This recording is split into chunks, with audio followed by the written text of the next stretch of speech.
Oh, dito na ako. Hindi mo maintindihan kung ba't ikaw ang napapagtripan. Alright, so good luck to me. And woo! Sana kayanin ang 1,700 kilometers na ride natin sa Luzon, Lord Loop. Ayan, so sana walang aberya. Lord, ikaw na bahala sa amin, si FC. Alam kong ikaw ay laging nakasubaybay sa akin pag ako'y bumabiyahe. Lagi mo kami iniingatan. Kaya talaga naman, pinagkakatiwala ko na sa iyo ang biyahe dito. Lord, thank you so much. Woo! Naulan na agad.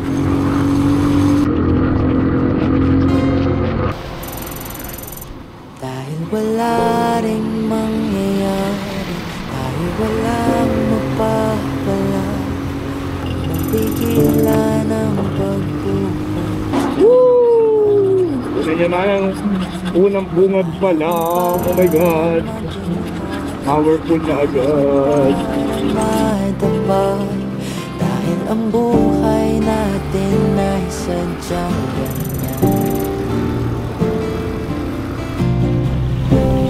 Maaraw umuulan, maaraw umuulan. Buhay ay sadyang ganyan. Maaraw umuulan. Huwag kang maawa sa iyong sarili. Isipin na wala ka ng silbi. Sandambuhalang kalokohan. Bukas sisikat din ang araw. Ngunit para lang sa may tiyaga maghintay. So ayun na nga, dapat stop tayo ng konti. Bali yun yung naging pahinga kasama si Tatay Fred. Meaningful no, naging kwentuhan namin ni Tatay Fred. Si Tatay Fred ay isang igorot. Nandito siya sa Atok Benguet. Isa siya sa mga manunugtog gamit yung gangsa o yung buong. Walang magpapala, walang pigilan ang pagbuhos ng ulan.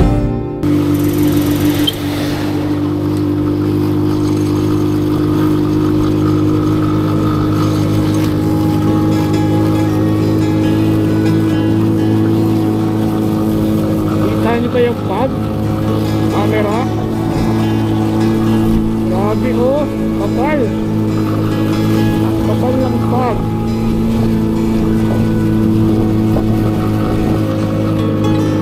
As of now, naka first year ako dito sa pag-ahon.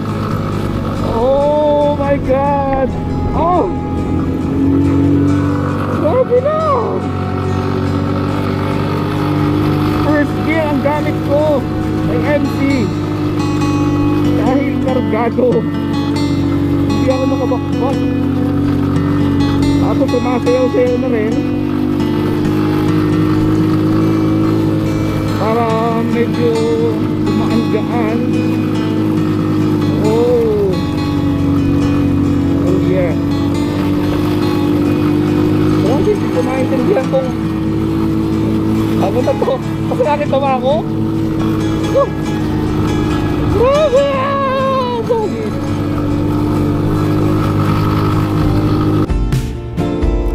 May panahon para maging hari, may panahon para madapa.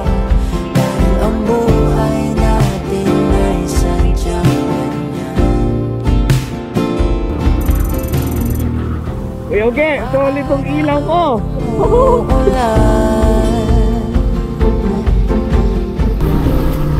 Alright, so I'm done. Tapos na tayo sa Sagada. Paalis na tayo ngayon ng Sagada. Grabe, alam nyo ba, kwentuhan muna tayo habang binabaybay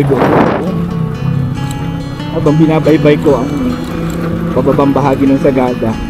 papunta ng Alcina Highway. Alam nyo ba, sa pag-stay ko dito, isang gabi, isang araw, alam ko kulang pa yung naging yung time para sa akin kasi hindi ko pa talaga totally naikot. Pero I know yung mga pinili ko na spots or locations na nag-visit ay sobrang laki ng may tulong sa akin. Alam ko kaninang naging lesson doon sa Sagada Museum. Nalimutan ko yung pinakang tawag, pero alam ko yun, nalimutan ko lang. Hindi mo iindahin yung layo nito, hindi ka manghihinayang dun sa layo na ginugol mo para lang makarating ka dito. Alam nyo, hindi ka lugi pag nakarating ka dito kahit anong pagod. Grabe, biro nyo ilang spot lang yung aking my god, tinan nyo naman yan. Tinan nyo naman, dadahanin ko nila pagdaan para ma-feel natin pare-parehas ang view. Ay naman, ayan po, grabe. Ayan, nasa na ako. Alak ka, nalimutan ko na yung sinasabi ko.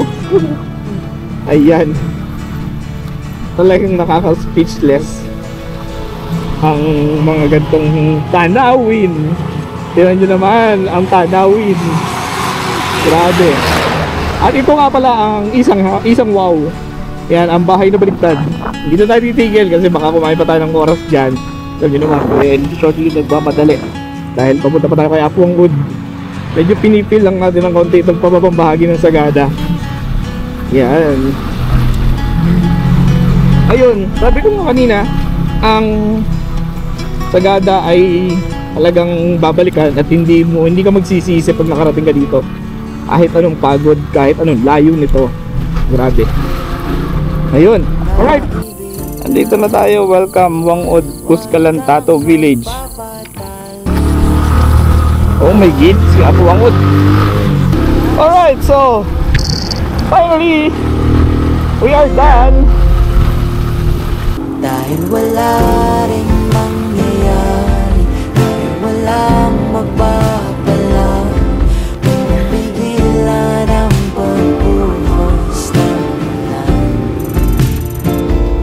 Alright, so malapit na tayo sa Arc. Ito na ang Arc ng Apari. Konti-konti na natatanaw ko na siya. Ang famous na Red Arc ng Apari.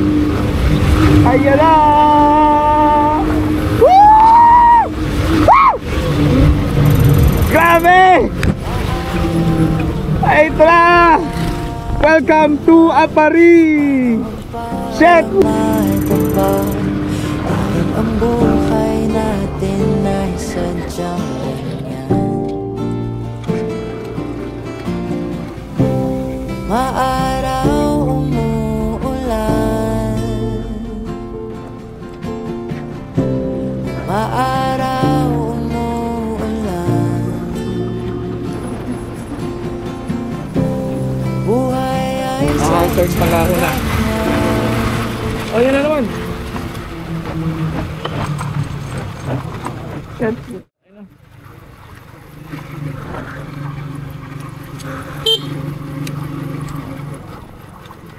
Ay, nabilim.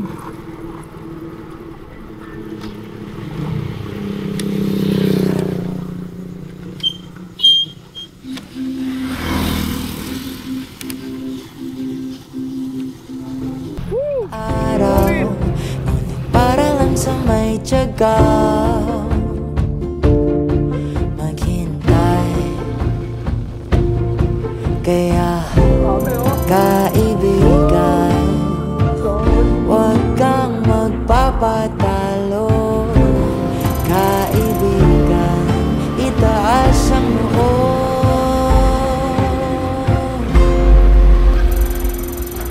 Dahil wala rin mangyayari, dahil walang magpapala, pigilan ang pagbuhos ng ulan.